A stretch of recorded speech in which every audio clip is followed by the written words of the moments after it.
Let's get into the latest NFL rumors and news on today's show, and we begin with Saquon Barkley. Now, Barkley tore his ACL week 2 last year, and there's been some discussion, some buzz, whether or not Barkley's going to be good to go in time for week 1, what his injury status is going to be all season long. Here's the update. The Giants are ramping up Barkley's workload, and he's getting closer to being cleared in time for week 1. I do wonder, in terms of like his actual in-game reps, if we will see Saquon Barkley on a little bit more limited workload. In the modern-day NFL, you see teams don't give, outside of like Derrick Henry and maybe Christian McCaffrey, a 98% or 90% snap count. The numbers end up being a little bit less. I think we'll see something similar for Saquon. Last time we saw him, 2020, ineffective. Now, a big portion of that was because the offensive line was bad,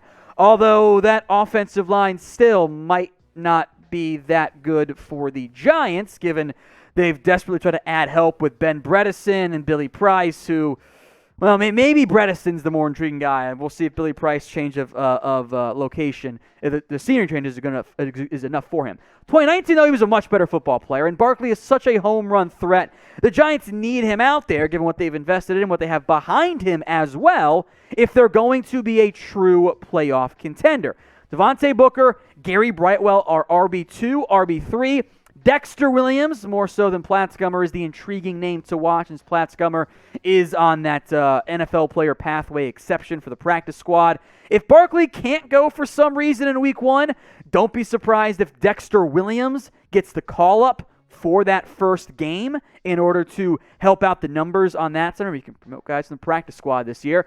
But as a gambling man, I'm betting on Saquon Barkley being able to play week 1 for the Giants. My bigger concern is he stays healthy, right? We know he's a freak athlete, but this recovery timeline is a little bit slower than what I thought it was going to be. I thought he would be 100% cleared by now. That's not the case. So with that in mind, make your predictions for me in the comments section. How many games will Saquon Barkley play this season? Let's talk Cam Newton and the Houston Texans now. The Texans have been listed as the betting favorite for Cam Newton, and that's an intriguing potential destination. Based purely on what they are at this stage of their NFL careers, quarterbacks, Newton, you can make an argument, is better than Tyrod Taylor. I also wonder if Cam Newton wants to go to Houston, if Houston wants to bring in Cam Newton, and what the game plan overall is going to be for Newton after he went from being a starter in New England to being cut. Now, here are the odds, 8 teams in total via BetUS, of Cam's next football team. The Texans are your favorite, plus 150. The Ravens, which I like as a dark horse, and the Cowboys, both at plus 350, although maybe Ravens aren't a dark horse given where they're at there at plus 350. Denver at plus 550.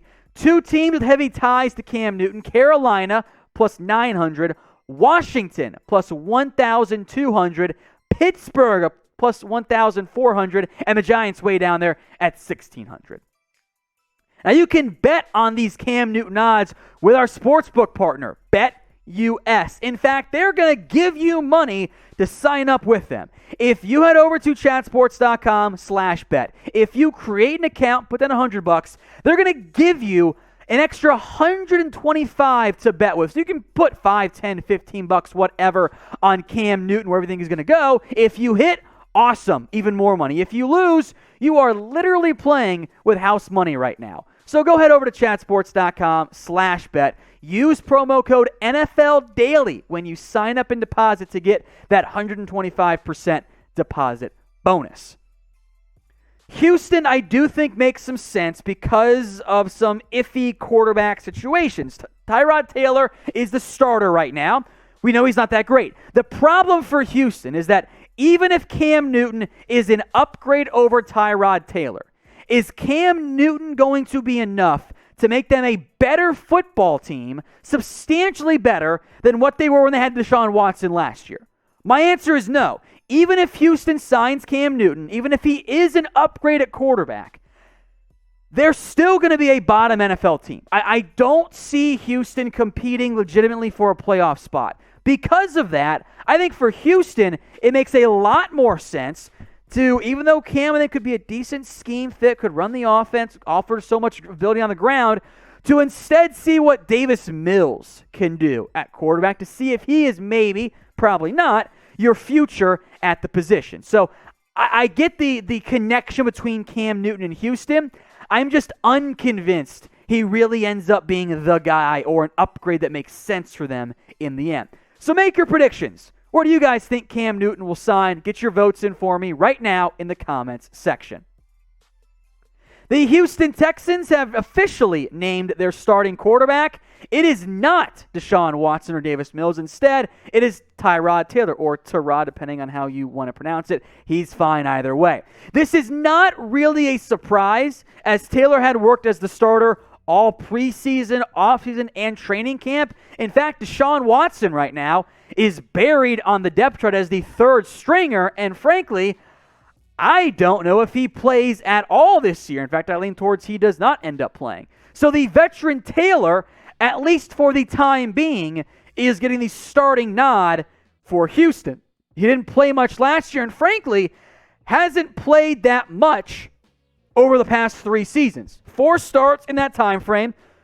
Has played for Cleveland and LA. Of course, lost the job last year when he had the punctured lung from the team doctor. And then Justin Herbert emerged and was just so much better. Not great accuracy. Not great stats overall. I think it's only a matter of time before the Texans give Davis Mills a shot. He is the 3rd-round pick out of Stanford. He's young and he's raw. But if you're Houston, you're going to have to see if Davis Mills is your guy, because you might be drafting the top 3 or 4 next year. And if that's the case, you got to figure out quickly if Davis Mills is your guy or if you got to look elsewhere, even if it's not that great of a top-tier quarterback class in the 2022 NFL Draft. In the end, you kind of know my answer. I don't think Tyrod Taylor starts every game for the Houston Texans, but I still want you guys to get your votes in for me. What do you think ends up happening? Does he start every game? Why for yes or and for no? Let's talk TJ Watt and his hold in and why this should probably be a bit of a bigger story than what it is right now from a national media perspective.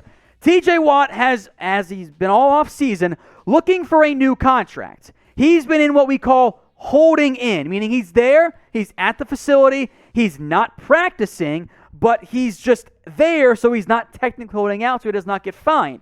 The Steelers in general, this is the way they've operated for years. Great tidbit from Albert Breer here. They don't like guaranteeing money in future years.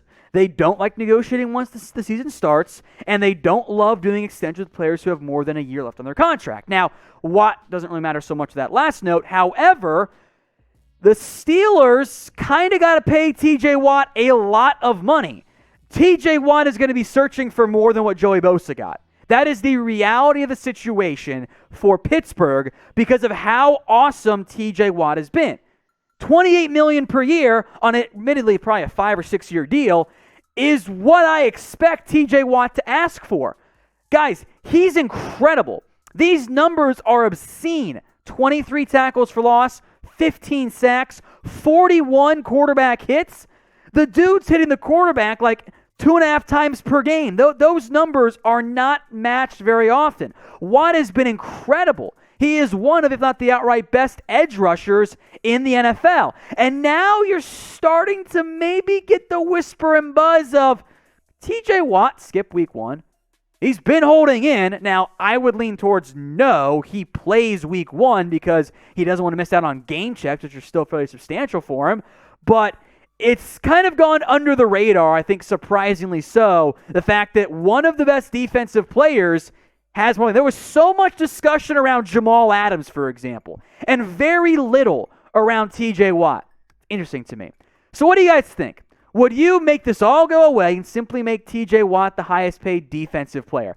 I absolutely would. He's young and he's that caliber of player, but what do you guys think? 1 for yes, you would. 2 for no, you would not. Now, we're going to keep you guys covered all season long, videos all the time on everything that matters and even some stuff that doesn't matter in the NFL. If you want consistent updates, you guys have come to the right spot. It's very simple. Hit that big red button and subscribe. When news happens, when there's interesting rumors, and the trade deadline will pick up speed in the not-too-distant future as well, hit that big red button and subscribe. Let's talk trade now. Bryce Callahan, could he be dealt? And do the New York Jets make sense? There was a report that the Broncos are open to trading Callahan. Now, I think part of that was a open if we get a big-time offer, which is fair because, A, that's how all NFL teams tend to operate, and B, the Broncos have great depth at corner, and C, teams need cornerback help, and Bryce Callahan is a very good football player. The Jets make sense as a destination because, as we'll get into, their cornerback room is bad. Now, Callahan only played in 10 games last year, but his production from a coverage standpoint was incredible. 54.4% in terms of his completion percentage, 205 yards, 0 touchdowns allowed, 2 interceptions, 5 pass breakups.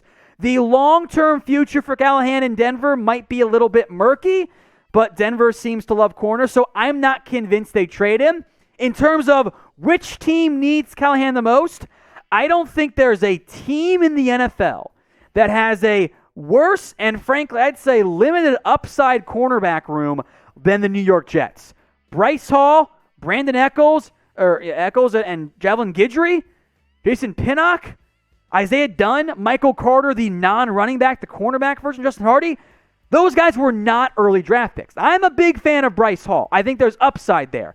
He hasn't proven really anything yet in his young NFL career. Bryce Callahan comes in and is instantly head and shoulders better than any cornerback on that roster, although he doesn't fit the typical style of what Robert Saleh has liked in San Francisco as part of that more cover 3 Seahawks style defense. So I would have interest, but also if you're the Jets, the flip side here, does an almost 30-year-old corner really fit your timeline? I'm not so sure. So get your votes in for me in the comments section. What draft pick do you think Bryce Callahan is worth in a trade? Is he worth a second-round pick or a third-round pick? Get your votes in for me in the comments section. Some Jets roster moves to discuss now, as they've made a couple notable additions to their active roster and to their practice squad. First up, they've signed Sheldrick Redwine, the former Cleveland Browns safety. He'll provide some added depth. In fact, I would bet he ends up being safety 3 fairly quickly for New York behind LaMarcus Joyner and Marcus May. Remember, Ashton Davis is currently on IR. I like the safety duo in New York. It's the cornerback room that I'm not quite sold on. Next up is Josh Adams. He's been brought back to the active roster as well. The former Notre Dame product is extra depth at the position, which I think will be an intriguing rotation this year with Tevin Coleman, LaMichael Pirine, Michael Carter, Ty Johnson in that conversation as well. Down the road, probably this year, I bet Michael Carter emerges at some point. But I think you'll see Coleman, Pirine, Carter, and Johnson all get carries at some point this season, which complicates things from a fantasy perspective, I know. Now for the practice squad, 2 guys who have pretty decent amount of NFL experience, both of them at safety for New York. Tyrod Wilson, who's played some time for the Jags in particular, 69 tackles last year, practice squad guy. It's very nice. Good point there, Producer Sam. Nice tackle production right there from Wilson. Not elite, but he does give you great depth on that practice squad. So too does Adrian Colbert, who knows the Niners scheme from his, time in San Francisco. I'm pretty sure the overlap there with Robert Saleh as well. So Colbert comes in, both Colbert and Wilson on the practice squad, giving some veteran depth guys there for the New York Jets. Saints roster moves now, as they've brought back 2 names that we all knew were going to be back at some point. First up is Chris Hogan, the wide receiver, as a vested veteran, had been released, then brought back once Saints kind of played around with some of their roster moves. He's now wide receiver 6-ish, I guess, on this depth chart. Marquez Callaway, Traquan Smith, 1-2. Deontay Harris has some fun speed. Lil Jordan Humphrey, elite name, also got some decent slot ability too. Ty Montgomery, kind of the running back receiver hybrid, then Chris Hogan for a rather thin and concerning group as Michael Thomas hangs out on the PUP list for at least the first 6 weeks of the NFL season. The Saints have also brought back Trevor Siemian, which means, by the way, New Orleans is going very deep at the quarterback position. They're carrying 4 players on their active roster. Now, make no mistake, it does help that Taysom Hill is a part-time special teamer, part-time H-back, part-time tight end, whatever you want to call him. He's still quarterback too. He's going to play in that Taysom Hill special role. Jameis Winston's the starter. Ian Book then, he might be a redshirt year guy. That's my guess with Trevor Siemian on the active roster, but we'll see. The Saints said that they wanted to bring back Siemian and Chris Hogan, and that's exactly what they ended up doing officially today.